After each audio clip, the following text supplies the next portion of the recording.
नमस्कार साथियों, easy easy life YouTube channel पर आप सभी का हार्दिक स्वागत है। हम पढ़ रहे हैं एनसीईआरटी बुक्स कक्षा 6 का हमारा अतीत पाठ पढ़ रहे हैं जो भाग 1 है। उसके हम 3 चैप्टर पढ़ चुके हैं अभी तक। आज हम शुरू करने वाले हैं चैप्टर 4, क्या बताती हैं हमें किताबें और कब्रें। अभी तक हमने जो चैप्टर पढ़े हैं उसमें हमने एक छोटा सा बेस देखा है। तो वो क्या है कि क्या, कब और कैसे, यानी कि हजारों लाखों साल पहले मनुष्य कैसे रहते थे, कहाँ पर रहते थे, उनकी कार्यशैली क्या थी, उन सब के बारे में हमने पढ़ा था। फिर है आखेटक से खाद्य संग्राहक से भोजन उत्पादक तक। फिर हमने एक प्रोसेस में सेकंड चैप्टर में हमने ये पढ़ा कि मनुष्य ने कैसे अपने आप को धीरे धीरे विकसित करना शुरू किया। पहले जो वो गुफाओं में, कंदराओं में या ओपन एरियाज में, जंगलों में रहते थे, धीरे धीरे कैसे उन्होंने स्थायी तौर पर बसना शुरू किया, कैसे उन्होंने शिकार करते थे, खाद्य का संग्राहक कैसे बने, उन सब के बारे में हमने पढ़ा कि कहाँ कहाँ पर हम भारतीय उपमहाद्वीप के परिप्रेक्ष्य में ज़्यादा बात कर रहे हैं हमने इन दोनों ही चैप्टर्स में। और इसके बाद हमने पढ़ा था आरंभिक नगर, यानी कि भारतीय उपमहाद्वीप में जब हम हमारे आर्कियोलॉजिस्ट के द्वारा खुदाई करी गई, तो उन खुदाई से जब कुछ नगर निकल कर आए नीचे से, जब खुदाई की गई ज़मीन की, तब जो नगर निकल कर आए उनको देखकर जो आश्चर्य हुआ सभी को, वो क्या था कि एक सुनियोजित नगर व्यवस्था पूरी की पूरी देखने को मिलती थी।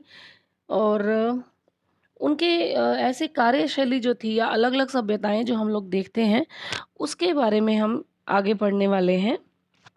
तो आइए शुरू करते हैं, क्या बताती हैं हमें किताबें और खबरें।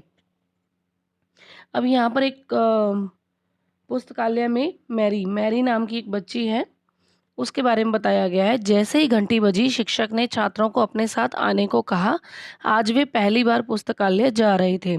मैरी ने देखा कि पुस्तकालय उसकी कक्षा से काफ़ी बड़ा था और किताबों से भरे कई रैक थे। कोने में एक अलमारी थी जो मोटी-मोटी किताबों से भरी थी।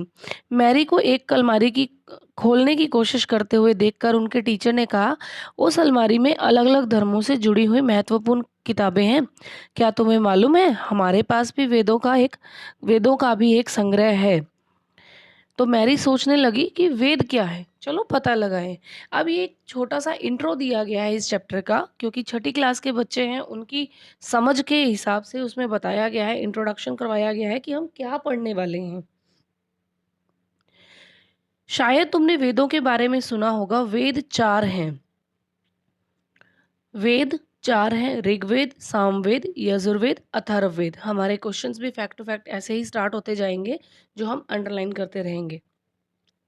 तो हमारा पहला क्वेश्चन यही बन जाता है कि वेद कितने हैं? 4 हैं, ऋग्वेद, सामवेद, यजुर्वेद और अथर्ववेद।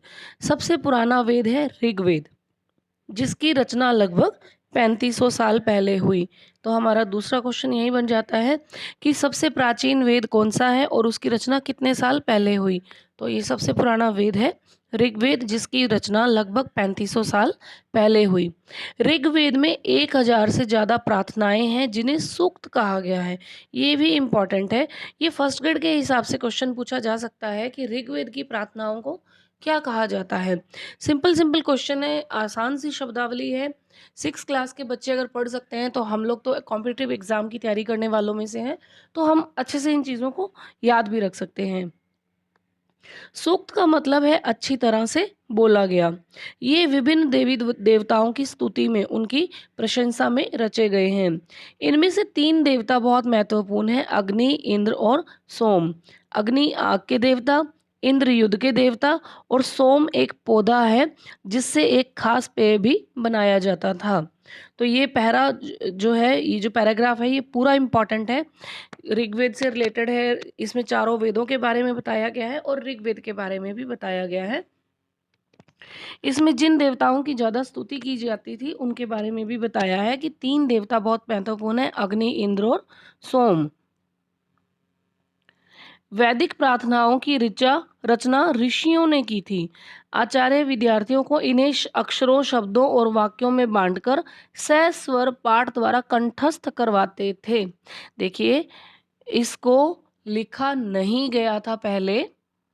इनको सस्वर यानी उच्चारण के तरीके से ही इनको केवल याद करवाया जाता था, कंठस्थ करवाया जाता था। One generation to another generation ये काम किया जाता था। अधिकांश सूक्तों के रचयिता सीखने और सिखाने वाले पुरुष थे। कुछ प्रार्थनाओं की रचना महिलाओं ने भी की थी। अब इम्पॉर्टेंट चीज निकल कर आती है, ऋग्वेद की भाषा कैसी थी? प्राक संस्कृत, जिसे वैदिक संस्कृत भी कहा जाता है। आजकल हम जो संस्कृत पढ़ते हैं ये उससे काफी अलग थी। तो ये हमारा क्वेश्चन यहाँ पर भी आ जाता है। ऋग्वेद की जो भाषा थी वो कैसी थी? ऋग्वेद की भाषा जो है वो प्राक संस्कृत थी, जिसे वैदिक संस्कृत भी कहा जाता है।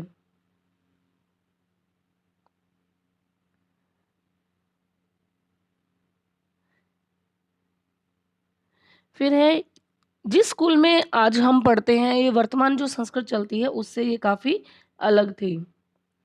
ठीक है। फिर है संस्कृत और अन्य भाषाएं। ये काफ़ी इंपॉर्टेंट चीज़ है। ये जो एक्स्ट्रा में जो मैटर दिया जाता है वो भी हमें कंसीडर जरूर करना चाहिए। देखिए, संस्कृत भाषा भारोपीय परिवार, भारतीय भारत और यूरोपीय भाषा परिवार का हिस्सा है। ठीक है, ये हमारे लिए इम्पॉर्टेंट है देखना कि संस्कृत भाषा जो है वो भारोपीय परिवार, भारोपीय यानी भारत और यूरोप में जो भाषाएं बोली जाती हैं उस भाषा परिवार का हिस्सा है संस्कृत। भारत की कई भाषाएं जैसे असमिया, गुजराती, हिंदी, कश्मीरी, सिंधी, एशियाई भाषाएं जैसे फारसी और यूरोप की बहुत सी भाषाएं जैसे अंग्रेजी, फ्रांसीसी, जर्मन, यूनानी, इटालवी, स्पेनिश आदि इसी भारोपीय परिवार से जुड़ी हुई हैं। इन्हें एक भाषा परिवार इसलिए कहा जाता है क्योंकि आरंभ में इनके कई शब्द एक जैसे थे। जैसे संस्कृत में मात्र, माँ हिंदी में और मदर अंग्रेजी में। देखा जाए तो इन सबके जो शुरुआत है म से ही हो रही है। ठीक है, तो इनका जो ओरिजिनेशन ऑफ लैंग्वेज है वो इंडो यूरोपियन है। ठीक है। अब ये पूछा गया है कि उपमहाद्वीप में दूसरे भाषा परिवारों की भी भाषाएं बोली जाती हैं। जैसे पूर्वोत्तर प्रदेशों में, भारत के पूर्वोत्तर प्रदेशों में तिब्बत बर्मा परिवार की भाषाएं बोली जाती हैं। तमिल, तेलुगु, कन्नड़, मलयालम ये भाषाएं। और द्रविड़ भाषा परिवार की मलयालम ये जो है द्रविड़ भाषा परिवार की भाषाएं हैं। जबकि झारखंड और मध्य भारत के हिस्सों में बोली जाने वाली भाषाएं ऑस्ट्रो एशियाटिक परिवार से जुड़ी हुई हैं। तो हमारे लिए इम्पॉर्टेंट ये है कि संस्कृत भाषा जो है वो कौन से भाषा परिवार से संबंधित है? तो ये भारोपीय परिवार से संबंधित है। और इसमें हमारी असमिया, गुजराती, हिंदी, कश्मीरी, सिंधी, एशियाई भाषाएं और अंग्रेजी, फ्रांसीसी, जर्मन, यूनानी यूनानी इटालियन लैंग्वेज और स्पेनिश भी इसी से आ जाती हैं। इंग्लिश तो एक डायलेक्ट थी, बोली थी पहले। इसको भाषा के रूप में तो बहुत बाद में स्वीकार किया गया है। अगर आप लिटरेचर के स्टूडेंट हैं तो उनको तो बहुत अच्छे से मालूम है कि इंग्लिश एक डायलेक्ट थी, बोली थी। और इंग्लिश के जो ज़्यादातर जो वर्ड्स लिए गए हैं वो किससे लिए गए हैं? इटालियन लैंग्वेज से, स्पेनिश से ही लिए गए हैं। इटालियन लैंग्वेज से लिए गए हैं मोस्टली। ठीक है, या ग्रीक लैंग्वेज से लिए गए हैं। तो अब आगे देखते हैं। हम जिन किताबों को पढ़ते हैं वो लिखी और छापी गई हैं। ऋग्वेद का उच्चारण किया जाता था।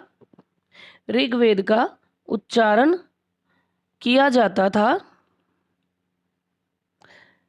और श्रवण किया जाता था, न कि पढ़ा जाता था, क्योंकि रिटन फॉर्म में नहीं था।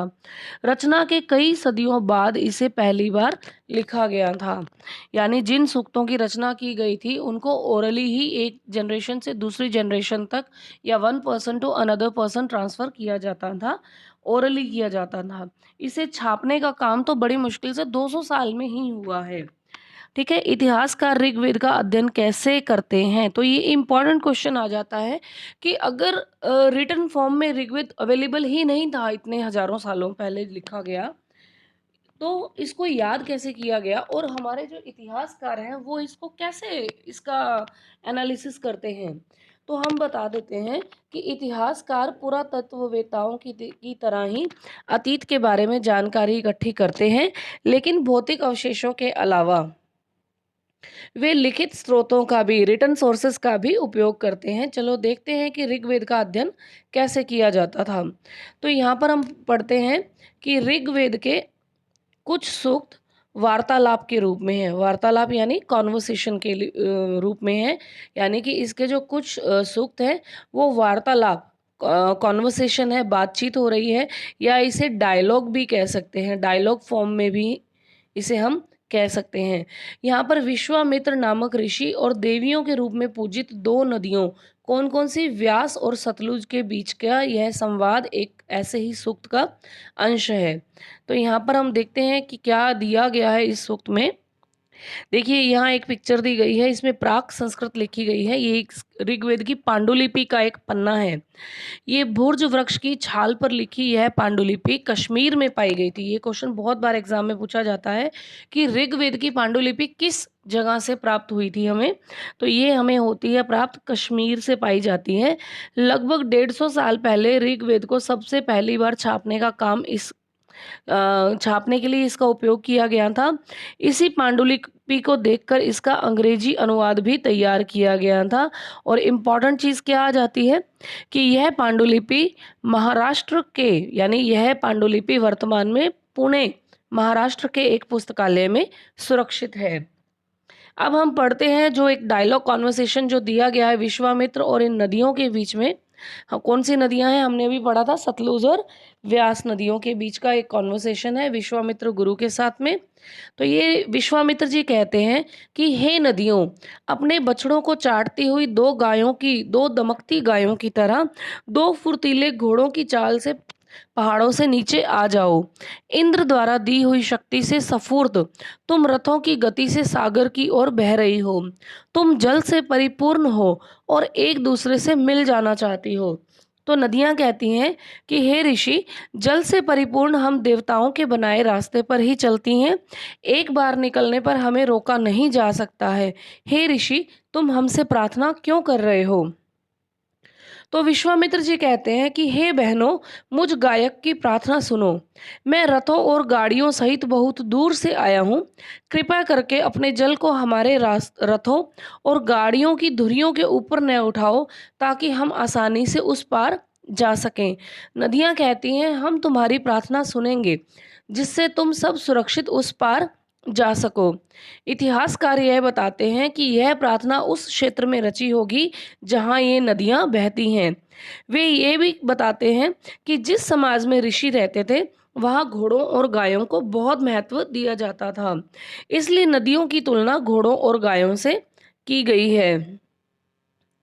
ऋग्वेद की प्रार्थनाओं में ये इंपॉर्टेंट लाइन आ जाती है यहाँ पे कि ऋग्वेद की प्रार्थनाओं में, सूक्तों में अन्य दूसरी नदियों, खासकर सरस्वती, सिंधु और उसकी सहायक नदियों का जिक्र है, लेकिन गंगा और यमुना का जिक्र केवल एक बार हुआ है। ये काफी इंपॉर्टेंट लाइन है कि सरस्वती, सिंधु और उसकी सहायक नदियां कौन कौन सी थी। झेलम थी, चिनाब थी, सतलज है, व्यास है, रावी है। ये सब इसकी सहायक नदियां हैं। इन सब का वर्णन ऋग्वेद में किया गया है। यानी हजारों साल पहले जो लिखा गया जो ग्रंथ है, जो वेद है, उसमें भी इन सारी नदियों का जिक्र है। लेकिन गंगा और यमुना नदी का जो उत्तरी क्षेत्र में बहती थी, उत्तर दोआब क्षेत्र जो कहलाता है, उनका जिक्र ऋग्वेद में केवल एक बार किया गया है। अब हम बात करते हैं मवेशी, घोड़े और रथ के बारे में। ऋग्वेद में मवेशियों, बच्चों, खासकर पुत्रों और घोड़ों की प्राप्ति के लिए अनेक प्रार्थनाएं हैं। यानी कि घोड़ों को लड़ाई में रथ में खींचने के काम में लाया जाता था। इन लड़ाइयों में मवेशी जीत कर लाए जाते थे। लड़ाइयाँ वैसे जमीन के लिए भी लड़ी जाती थी, जहाँ अच्छे चारागाह हो या जहाँ पर जौ जैसी जल्दी तैयार हो जाने वाली फसलों को उपजाया जा सके। कुछ लड़ाइयाँ पानी के स्रोतों और कुछ लोगों को बंदी बनाने के लिए भी लड़ी जाती थी। युद्ध में जीते गए धन का कुछ भाग सरदार रख लेते थे तथा कुछ हिस्सा पुरोहित को दिया जाता था। शेष धन आम लोगों में बांट दिया जाता था। कुछ धन यज्ञ करने के लिए भी प्रयुक्त होता था। यज्ञ की आग में आहुति दी जाती थी और ये आहुतियां देवी देवताओं को दी जाती थी। घी, अनाज और कभी कभी जानवरों की आहुतियां भी दी जाती थी। तो हमारा ये क्वेश्चन काफी इंपॉर्टेंट हो जाता है यहाँ पे कि ऋग्वैदिक कालीन में ऋग वैदिक काल में क्या पशु बलि दी जाती थी? तो ये बिल्कुल सही हो जाता है कि यहाँ पर जानवरों की आहुति भी दी जाती थी। अधिकांश पुरुष इन युद्धों में भाग लेते थे, कोई स्थायी सेना नहीं होती थी, लेकिन लोग सभाओं में मिलते जुलते थे, युद्ध व शांति के विषय में सलाह मशवरा करते थे। वहाँ ये ऐसे लोगों को अपना सरदार चुनते थे जो बहादुर और कुशल योद्धा हो। अब यहाँ बात करते हैं लोगों की विशेषता बताने वाले शब्द, यानी कि यहाँ पे अब टर्मिनोलॉजी स्टार्ट हो जाएगी कि हम किस चीज़ को किस नाम से उस समय पर पुकारते थे। लोगों का वर्गीकरण काम, भाषा, परिवार या समुदाय, निवास स्थान या सांस्कृतिक परंपरा के आधार पर किया जाता रहा है। यानी ऋग वैदिक काल में लोगों का जो वर्गीकरण था वो उनकी जाति के आधार पर नहीं है, बल्कि उनके काम, उनकी भाषा, उनके परिवार या समुदाय, उनके निवास स्थान और सांस्कृतिक परंपरा के आधार पर किया जाता रहा है।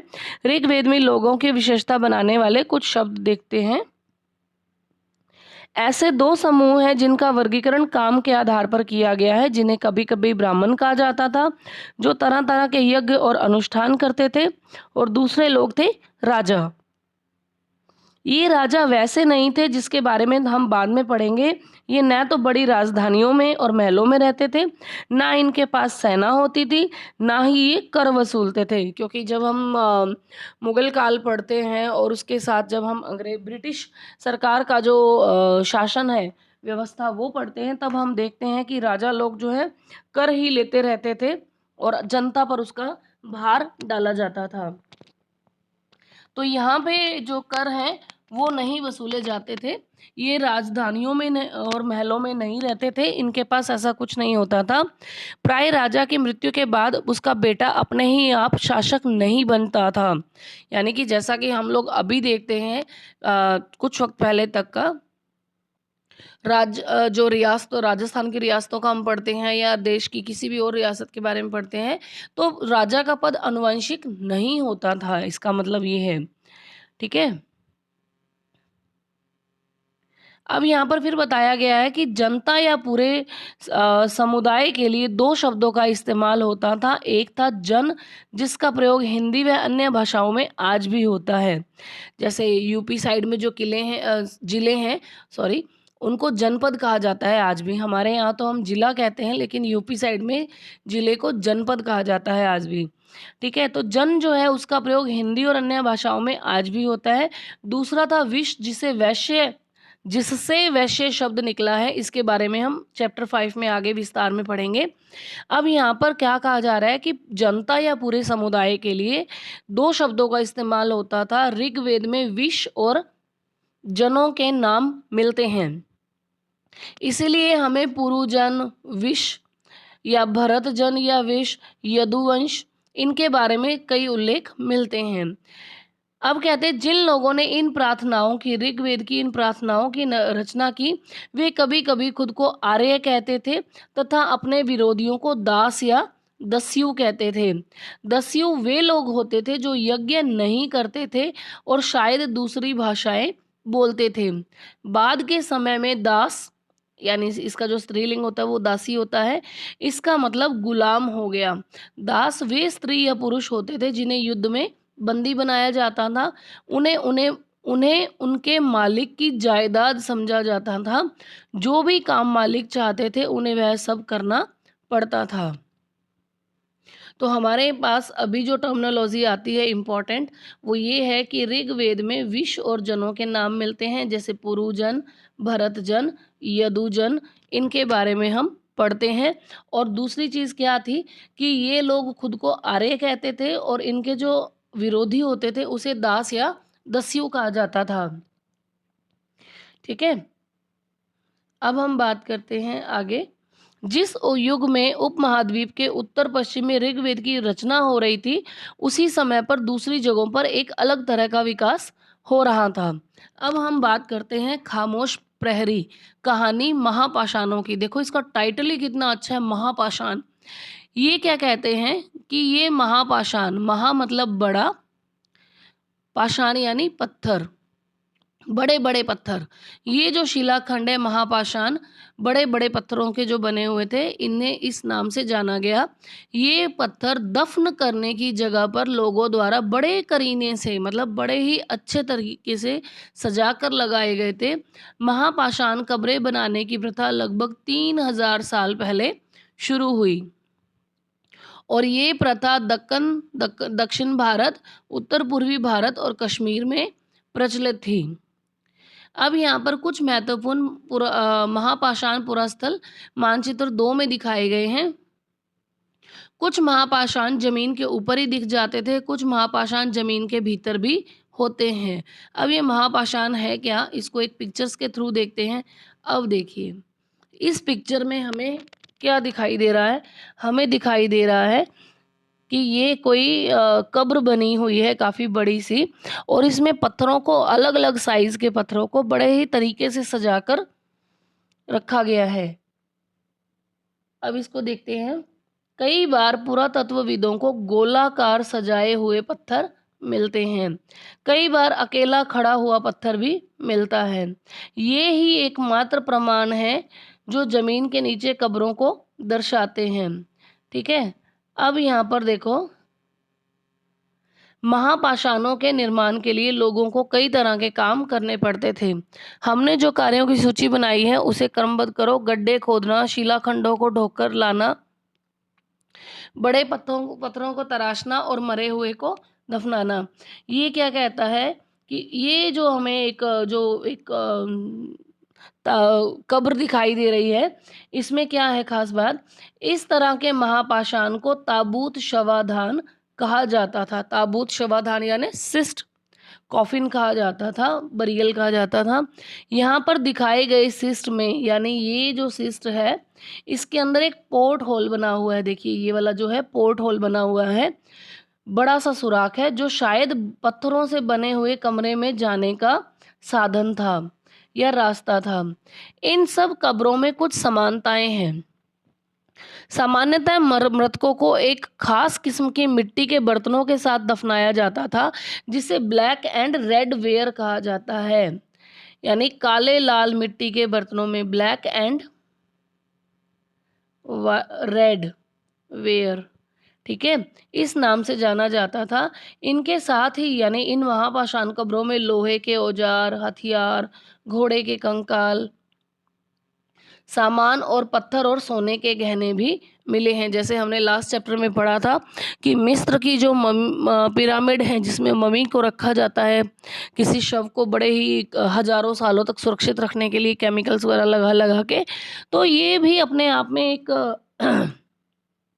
अपने आप में काफ़ी बड़ी चीज़ है। यानी कि जिसमें एक बड़ी सी कब्र बनाई गई है, उसको चारों ओर पत्थरों से ढका भी गया है, डिज़ाइनिंग कर करके उसका आर्किटेक्चर तैयार किया गया है, और उसके अंदर भी हमें सामान दिखाई देता है, सामान भी मिलता है। यानी शव को पूरी निष्ठा के साथ, या उनको कि मरने के बाद जिन जिन चीज़ों की ज़रूरत पड़ सकती है, वो उनके साथ में दफना दी जाती थी।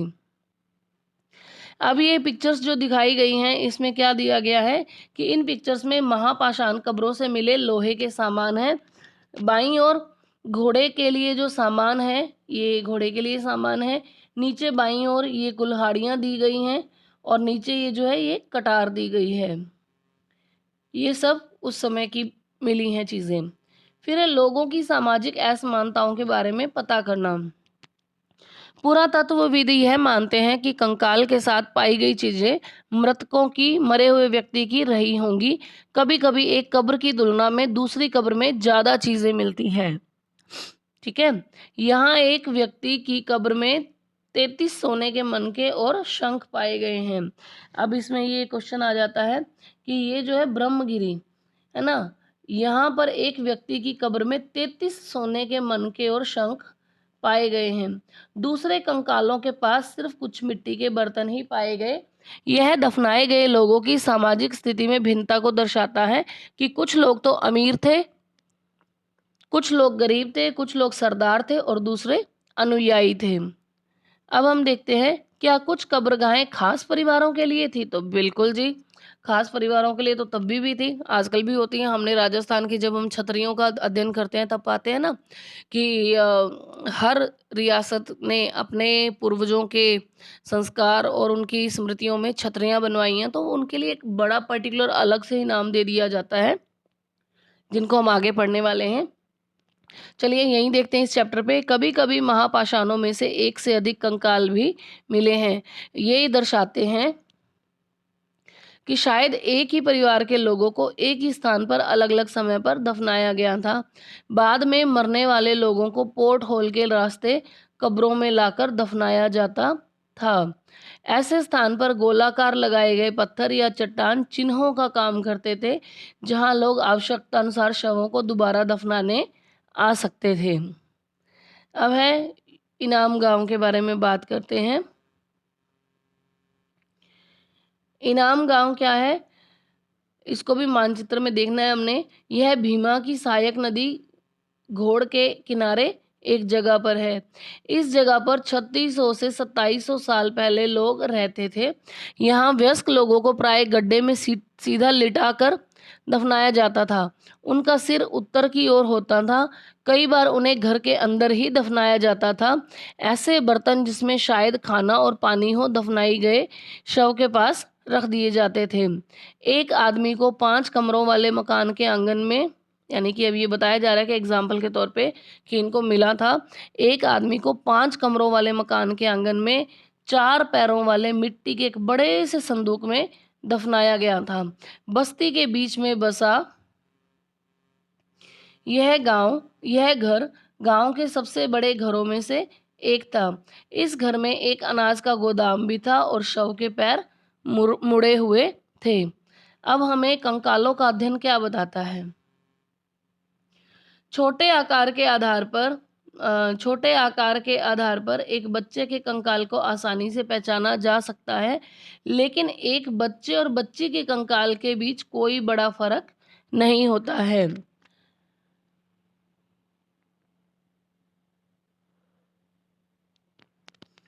कभी कभी लोग कंकाल के साथ मिले सामानों के आधार पर इसका अंदाजा लगाते हैं कि जो कंकाल मिला है वो किसी पुरुष का था या स्त्री का था। उदाहरण के लिए यदि कंकाल के साथ गहने मिलते हैं तो कई बार उसे महिला का कंकाल मान लिया जाता है, लेकिन ऐसी समझ के साथ समस्याएं हैं, क्योंकि अक्सर पुरुष भी आभूषण पहनते थे। कंकाल का लिंग पहचानने का बेहतर तरीका उसकी स्त्रियों की जांच है। चूंकि महिलाएं बच्चों को जन्म देती हैं, इसलिए उनका कटी प्रदेश या कूल्हा पुरुषों से ज़्यादा चौड़ा होता है। ये समझ कंकालों के आधुनिक अध्ययन पर आधारित है। अब है आज से 2000 साल पहले चरक नाम के प्रसिद्ध वैद्य हुए हैं। इन्होंने चिकित्सा शास्त्र पर चरक संहिता नाम की किताब भी लिखी। ये हमारे लिए इम्पोर्टेंट हो जाता है कि आज से लगभग 2000 साल पहले चरक नाम के एक प्रसिद्ध वैद्य हुए। इन्होंने चिकित्सा शास्त्र पर एक बुक लिखी थी, चरक संहिता। वे कहते हैं कि मनुष्य के शरीर में 360 हड्डियां होती हैं। यह आधुनिक शरीर रचना विज्ञान की 206 अस्थियों से हड्डियों से काफ़ी ज़्यादा है। शायद चरक ने अपनी गिनती में दांत, हड्डियों के जोड़ और कार्टिलेज को जोड़कर यह संख्या बताई थी। अब हम बात करते हैं इनाम गांव के लोगों के काम धंधों के बारे में। इनाम गांव हमने अभी पढ़ा था। इनाम गांव में पुरातत्वविदों को गेहूं, जौ, चावल, दाल, बाजरा, मटर और तिल के बीज मिले हैं। कितनी इंपॉर्टेंट चीज़ है कि यहाँ पे प्रमुख सारी फसलें ले ली गई हैं। यानी कि उस समय, यानी हजारों साल पहले लोगों को गेहूं, जौ, चावल, दाल, बाजरा, मटर और तिल का ज्ञान था। कई जानवरों की हड्डियां भी मिली हैं। कई हड्डियों पर काटने के निशान से यह अंदाजा होता है कि लोग इन्हें खाते होंगे। गाय, बैल, भैंस, बकरी, भेड़, कुत्ता, घोड़ा, गधा, सुअर, सांबर, चितकबरा, हिरन, चितकबरा यानी फेडेड से, लाइनिंग से बनी हो ज़्यादा, काले हिरन, खरहा, नेवला, चिड़िया, घड़ियाल, कछुआ, केकड़ा और मछली की हड्डियां भी पाई गई हैं। ऐसे साक्ष्य मिले हैं कि बेर, आंवला, जामुन, खजूर और कई तरह की रसभरियां एकत्र करी जाती थी।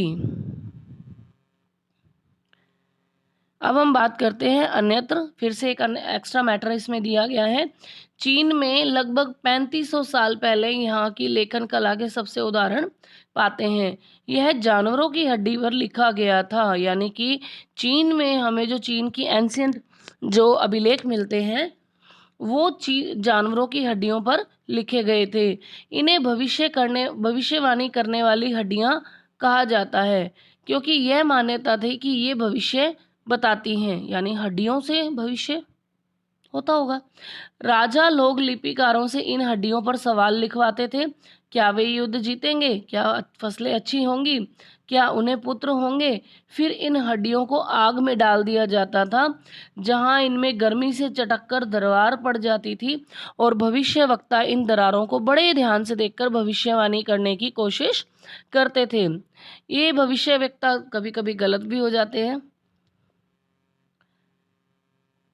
ये राजा शहरों में महल बनाकर रहते थे। उन्होंने बेशुमार दौलत इकट्ठी कर ली थी, जिसमें बड़े बड़े नक्काशी किए हुए कांसे के बर्तन शामिल थे, लेकिन वे लोहे का इस्तेमाल करना नहीं जानते थे।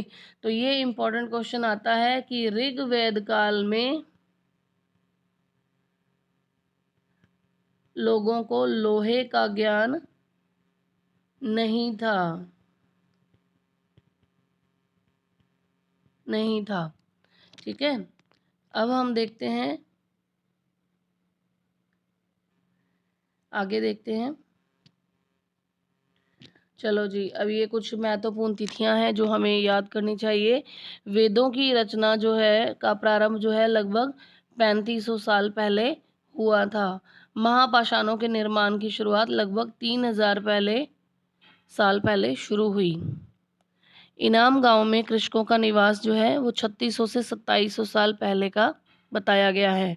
और चरक जो है, चरक संहिता, ये लगभग 2000 साल पहले लिखी गई थी। अब हम सूक्त क्या होता है? सूक्त होता है अच्छी तरह से बोला गया। रथ क्या होते हैं? रथ होते हैं युद्ध में प्रयोग किए जाने वाले गाड़ी। ठीक है। यज्ञ क्या होता है? ये होते हैं अनुष्ठान। दास क्या होते हैं? गुलाम। और महापाषाण क्या था? सजाए गए पत्थर। ठीक है। अब ये कुछ और क्वेश्चंस वगैरह दिए गए हैं। ठीक है, ये हमारे अभी काम के नहीं है। चलो, आज के लिए इतना ही। चैनल के साथ साथ जुड़े रहिए। चैनल को लाइक, शेयर और सब्सक्राइब करना ना भूलें। आप अपना फीडबैक कमेंट सेक्शन में हमें ज़रूर दें, और पास में ही बने घंटी के निशान को ज़रूर प्रेस करें, ताकि आने वाली वीडियोस के नोटिफिकेशन आपको मिल सकें। तो आज के लिए इतना ही। हार्दिक धन्यवाद।